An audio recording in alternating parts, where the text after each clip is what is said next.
Welcome to the Class Business Podcast. I'm Krissy Monaghan, your host, and today we're joined by Marion Vincent, founder of Growing Minds Limited, where she creates nature-inspired sensory sessions, toddler play sessions, family adventures, and children's mental health workshops designed to help children learn, explore, and thrive.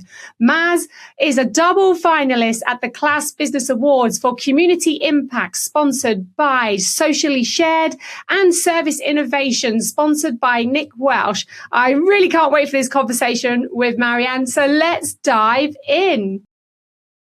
It's amazing to have you here on the podcast today. For everyone that's listening online or watching us on YouTube, please tell everyone who you are, what do you do, and where do you do it?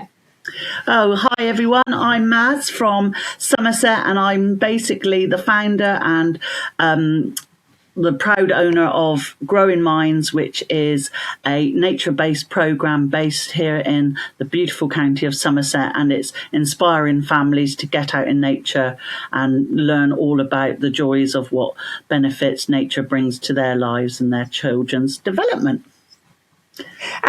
How long's the business been going, Maz? Because it's been some time.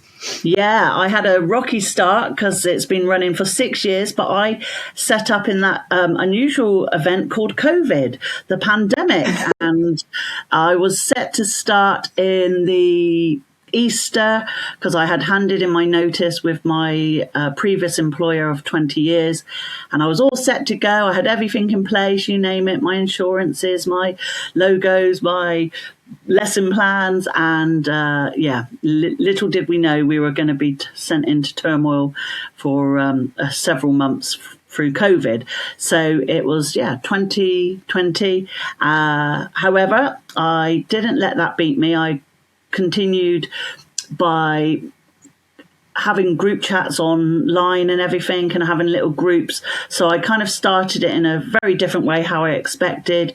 So we'd have chat groups, and we'd talk about sowing sunflowers and just anything we could do to literally get the nature base going in COVID times. And then I finally started in the July when all the regulations were lifted, and guidance, you could meet outside so many meters apart and in groups of 6 or whatever.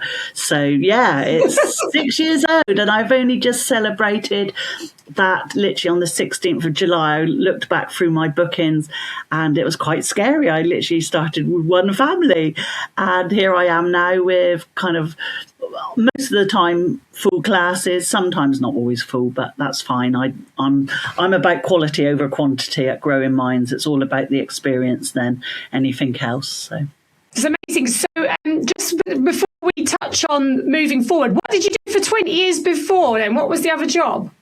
Okay, yeah, so basically I've been in childcare and family support all my life. I started out as a nursery nurse and worked through those lovely days of looking after babies and toddlers and changing nappies. And then I got to management level, and I just wasn't getting fulfillment, so I switched across to family support, which I absolutely loved. And I spent a lot of my career sort of involved with Sure Start and neighbourhood nurseries, and then children's centres got built. So I kind of just worked through the ranks and became senior family support workers, family support link worker, you name it, anything with family support in, I was the go-to. And I remember travelling around all of West Somerset, around Minehead and Doverton and in the sticks. I've never spent so much time travelling. And then children's centre sadly came to an end, so I had a big decision: do I stay with the service or don't I? And I did. I stayed with what was then in our area called Get Set for 2 more years, and they sadly ran it down into the ground. So I think I had just lost the will to live, with every year applying for my job, because that's how it became in government. And I just, enough was enough after doing that for sort of 6 years previous to me taking the leap. I was burnt out. I was no more, don't want to go down that route. And what they were offering was a area that I wasn't comfortable with.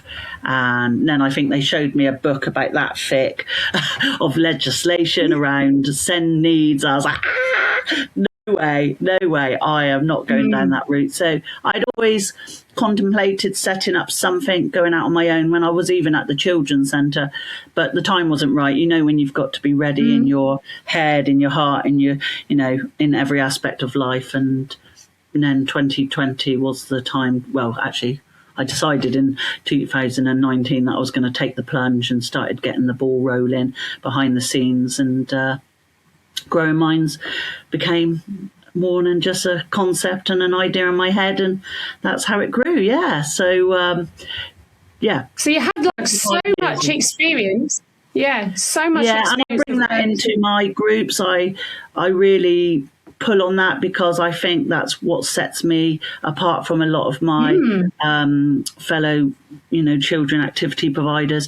I can see if a family's had a bad morning. I can pick up on the cues because I've done that.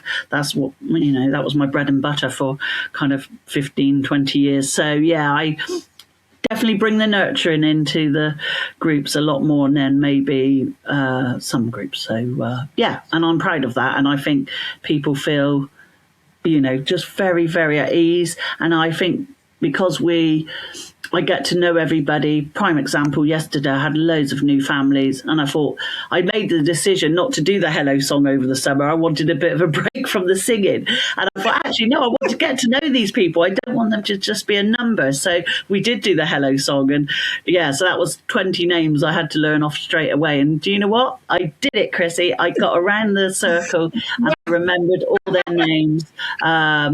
We sing the babies' names and then it's hello mummies, because I'm not sure I got quite the brain capacity to remember all those as well.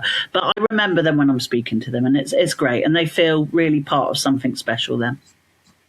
Yeah, and you've built something incredible. And so obviously, you had so much experience when you were working in children's centres. I have to say they were probably the good old days. Yeah. I remember all the children's centres, and I do remember them getting cut as well. And obviously a lot of services got cut in those that era, which was such a shame for families and obviously the children as well. But where did the nature side come from? Because I know children's centres and they usually were all indoors. Yeah, well, there you go. That's where I was showing a little bit of initiative. I used to deliver something called PEEP groups, and I don't know who would have heard about PEEP. It's called Pebble now, and it stands for Parents as Early Educators in Partnership.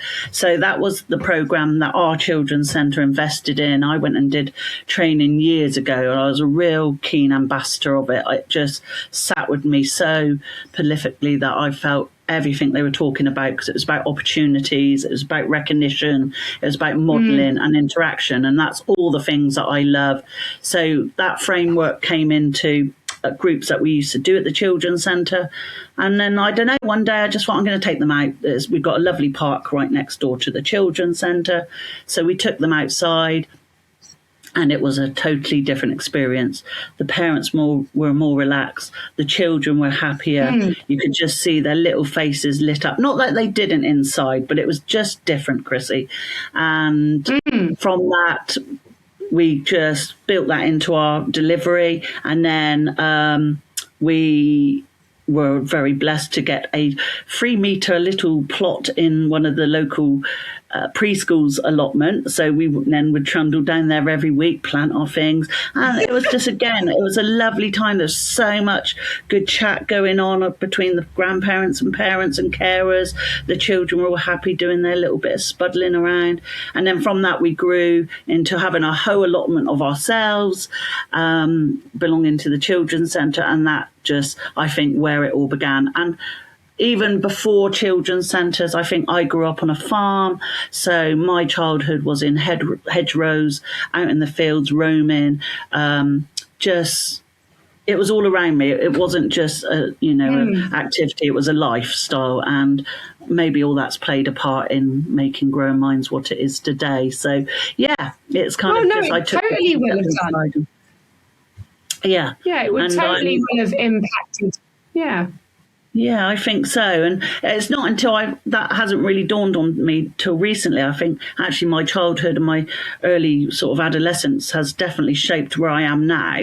This is obviously everything you do takes you somewhere in life, doesn't it? And I think maybe it was my calling. And actually people say, why are you so happy, Marion? I said, look at my office. It's blue skies, not always, but blue skies and green grass. And yeah, I think I'm at my best when I'm outside. I just come alive and it's lovely. So, but we do go indoors over the winter months because I have to be realistic. Babies and little people do not want to be sat outside and running around on freezing cold days. So, yeah, it's the best of both worlds.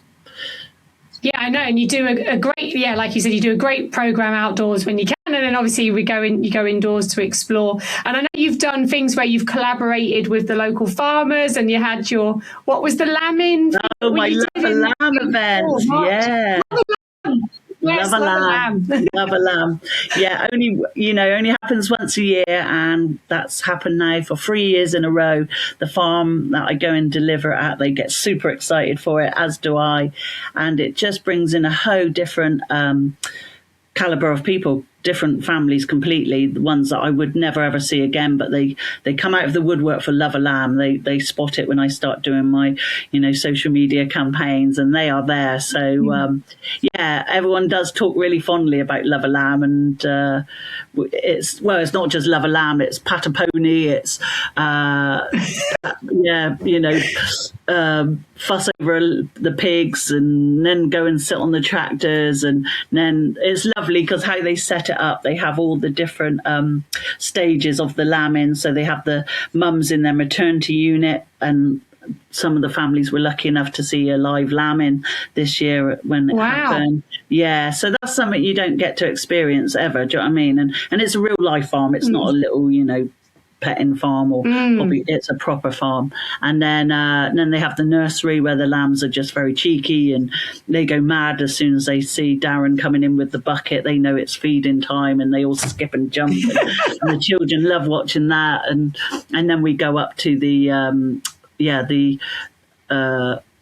extension of the maternity unit where all the little lambs are, and then they get cuddles on hay bales, and it's just magic. It's a lovely day. So or lovely. Yeah, and it's just a great experience that you're offering, like your families in the area. And I know obviously just generally in the summer for you, it's just about getting out in nature, exploring. Like, can you tell us some of the types of activities that you guys are doing when you're out and about? Yeah, so I still theme my weeks. So we've got Woodland Wonders has happened this week. Next week we have Butterflies, Bugs and Blooms. So it's all about finding the butterflies and the bugs and looking at flowers around us. And then we have Mud Pies and Skies and Potions. So again, just looking at the sort of world around us, focusing on skies. And then we got Nature Detectives. So that's really about, going out on hunting stuff down and making prints in nature and stuff like that. So this week alone, we've made handprint little sunshine. So their little handprint has gone into the clay, and then they've collected sticks to make the rays of sunshine. They've made little bumblebees out of woggles. You could a swimming woggle. I slice them up, and then they have to collect, leaves for wings and a stinger and things like that. And they've just loved those. And we've done what else? Oh, like nature hunts and stuff like that. Yeah, every week's different, and I take people to places that they aren't even aware are on their doorsteps. We have a few lovely nature reserves around where we live, and people just don't know about them. So they're like, "Oh, thank you, Marion, for like making us aware of this place. I'm definitely coming here again." And it's just opening their eyes to what's on their doorsteps, and that's where I'm kind of different from a forest school, because a lot of forest schools are out of town, unaccessible to many, and you've got all the barriers of what a forest school can bring. And I mean, I'm forest school born and bred. I probably was the original forest school person. but it's showing families that actually you can have all this in the town, in parks and green spaces and stuff like that. So yeah, we make fantastic things. Next week it'll be butterfly wings, and it will be pebble painting at some point. Oh, we got loads planned over the summer. It's just, yeah. People say, how do you come up with all these activities? And I'm like, I just do. It's my creative flair. It's amazing though, isn't it? Because if you talk about the impact, and obviously you're finalists in the Class Business Awards, and we're talking about impact was one of the questions, just getting, like you just said, from parents saying they didn't know what was on their doorsteps. I feel sometimes like you live somewhere, you don't appreciate what's available to you because you see it all the time. So the fact that you're introducing them to new spots that they didn't know about is great, because it just means, like you just said, you're just extending their world a little bit more. And also what I like about what you're doing as well is that you're showing them that they can be creative with just what's available at their fingertips. You don't need to go and buy toys. You don't need to go and buy this. You can just go outside and explore and look for bugs and stuff like that. Yeah. And a stick is your greatest tool. Do you know what I mean? A stick can be anything you want it to be. It can be a wand. It can be, I don't know, potion stick, anything you want it to be. We turn them into mobiles, and it's just about getting families to slow down. On Wednesday, I've been delivered my first session for the local community hub, and it's for families that maybe not necessarily could afford to come to me in any other way. So they've signed up and come into me. And I was a bit worried, because I was like, right, we really are bang in the middle of town now. Where am I going to take these families to find a little bit of nature? But I did. We went, at the back and went down the avenue. And even then, it just slowed the families down. They were looking at their environment in a completely different way. They were looking in the curbs to see if they could find little flowers growing out. They noticed the bees on the lavender, which normally you just rush past because you're on a mission. You're like, I've got to get here. And it's all about really slowing down, connecting with your child, connecting with each other, and just, discovering the joys of nature in real simple ways. So, and like you say, people don't get on our doorstep because we always get a bit sort of hoodwinked by all those big shiny attractions, don't we? Like, we've got to go here and we've got to go there. So actually explore close to home first and foremost. We live in some beautiful parts. So yeah, and I think also, especially when obviously people are choosing where to spend their pennies at the moment, and people always think everything costs money. But just going to the park, like you said, and just being a bit creative about what activities you can do, like a nature trail or a hunt. I used to do things like that with my girls. And it's just like a few hours just being outdoors. They can get to run around. They can explore. It doesn't cost you anything, does it? It's just your time. No, that's it. And on Monday, I think I took a piece of old tubing across to the nature reserve where we held our first session, because I know there was apples in the orchard, and I take the bucket. Honestly, you give a child a bucket and they will go and find whatever they want, whether it be stones. Obviously, in this case, it was little mini apples from the orchard. And once I put this piece of drain pipe out, they were just in their element. They were rolling all the apples down, collecting them, and it was just a little bit of hysteria. They were just so excited, and it just invigorated them, and it gave the parents more ideas that actually I don't have to go and buy this and this and this to create something really wonderful for my child. So that's very much part of my ethos, is showing them that don't go and spend lots of money. Actually, a child is happy with an egg box and some lollipop sticks, or they'd be happy with a bottle made into a shaker. And I also use something called treasure baskets, which just household items, and I try to obviously include a lot of nature things, so shells, pine cones, just lovely wooden items. And families go, what are these, Marion? And I'm like, well, this is a treasure basket. And again, they've not even heard of something so simple like that. So yeah, it's just educating them in very discreet ways, but hopefully effective ways, and they take on the message and go home and reproduce it. So, and that's actually my greatest joy, is when they carry on and take something home, and they yeah, they just make it better. So I got photos yesterday from these little clay sunshines that we made because we hadn't been able to, they didn't dry in time. So I said, oh, take the eyes home and stick the eyes on. And then they drew on little smiley faces. So I got sent those last night and I'm just like, that's great. That's home learning extended. And yeah, it's really magical. That's amazing. So what's the plan for the rest of the year? Because you would have had some goals and aspirations for Growing Minds this year. And what are you working on right now? Yeah, I'm working on making sure my dad's group, because that's gone a little bit to the wayside. They seem very busy over the summer, the dads, so I need to get that back on track. I did try a couple of weeks ago and they're all like, oh, I'm busy, Marion. So I need to round them up again. And my baby spa is going well, but I have just reduced that to once a month because sadly I think it's a bit more of an expensive outlay for families. So I'm kind of just gauging the market still with that. But really trying to sort of take my concept, I think I'm possibly exploring of going online with it to educate families. Yeah, that's what I'd really like to do, but I'm scared, and I shouldn't be scared, but I'm scared of doing that. But that's a huge, big thing, and my husband keeps nagging me like, Marion, you can do it, and I'm like, I know I can do it, but I'm just scared because I think I get the buzz. You can do it. Yeah, I can do it. You're right. I can do it. But I think because all my work has always ever been with people around me, so kind of doing it to a screen because they're not going to be physically there in front of me. I think that kind of is just what freaks me out a little bit. But no, it's all going to be great. And then the other thing was I was thinking, I've got something really magical and I need to expand it even more. And I know the Department of Education framework has changed recently and schools have to introduce a lot more wellness sessions. So that is something I'm exploring, whether I can get my concept into school, whether it's me physically going in and delivering a session. Because again, schools do not utilise their grounds that they have.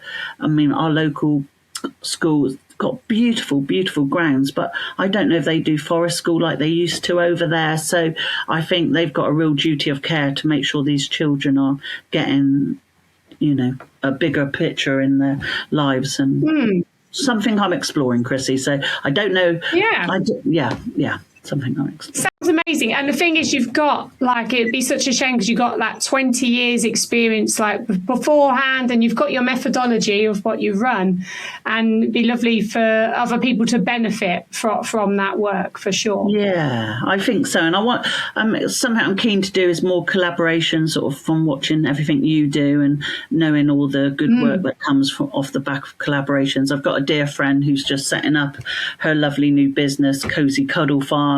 And she's got Highland cows, she's got goats, she's got micro pigs, guinea pigs, rabbit, you name it, she's got the lot. Oh, lovely ballet sheep, which are beautiful. And sadly, the feedback I'm getting from my families is they really want to go, but they can't afford her price tag because she's gauging it at a market that's very much about the experience. And I suppose they compare it to going to a farm for the whole day. So that's something we have discussed, how we can sort of break down that barrier and get my families and families that want to access it in one way. And then another one of my other lovely little mummies, she's setting up a pop-up role play village. So I'd love to sort of, get involved with her and stuff like that. Yeah. So, lots of things happening around me, just not enough hours in the day. And you just got to keep... No, there never is. No, that's it. You just got to keep looking for windows of opportunity, haven't you? Yes. And so if a family wants to find out more about Growing Minds and your activities, where's the best place for them to get in touch with you? So there's a few ways, Krissy. I strongly suggest they check out my Facebook and Instagram pages because there you get a real essence of what we're all about. You'll find my reels, you'll find my photos, you'll find nearly 100 reviews about the benefits and the wonderful feelings people get from coming to Growing Minds. And then the links in my bio, but also they can check out my full schedule at bookwen.com/growingminds. Unlike a lot of children providers, I don't have a website because I've not got that organised in 6 years, and I don't know if I do need one. People tell me I do need one, but no, everything people find me, and I'm coming up on Google searches, so I'm doing something right. But yeah, basically, good old Facebook, Growing Minds, Wellington, and Instagram, and then you can find all my details in there, or WhatsApp me. Perfect. Is another great way. Well, we're excited to see you on the 10th of October when you're coming for the day and the evening, and for you're up for like 2 awards, which is absolutely incrable. I was so pleased when I saw your name not as pleased as finalist. I was like, oh, is this going to happen, isn't it? I was like, come on, it's got to happen. And it did, and it just blew my mind. I think it took a few days to sink in, to be honest, Krissy, because I saw the fine list of finalists, and, you know, the standard is up there, isn't it? I was just like, I'm not even going to. And it's just brilliant, to see that you're being recognised, because obviously we've known each other for probably at least 4 years, haven't we? So it's nice to see you recognised for all the work that you're doing and that's within the area that you're operating. Thank you. That's what's nice about your awards, because it's not a popularity award for like about votes and everything. It's literally judged on the merit of what I bring to my community, to my families, to the business as a whole. So I felt really honoured to be recognised in that. And I honestly, I'm still buzzing, and I'm excited for you. So wait to see you, and I know lots of people are going to want to come and connect with you on the day, because you'll be joining us for the whole day. But thank you so much for your time today. Thanks for sharing your story, telling everyone what you're doing and the amazing work you're doing. And it's just brilliant just to have you on here with us today. Oh, thank you so much, Krissy, for inviting me. It's been a fantastic experience. My first ever podcast, so that's a big delicious. Yeah, exactly. So maybe you've given me the bug now to get on and get my YouTube life in order. Sure. Well, Brilliant. we shall see. That's the plan. So, but no, thank you ever so much.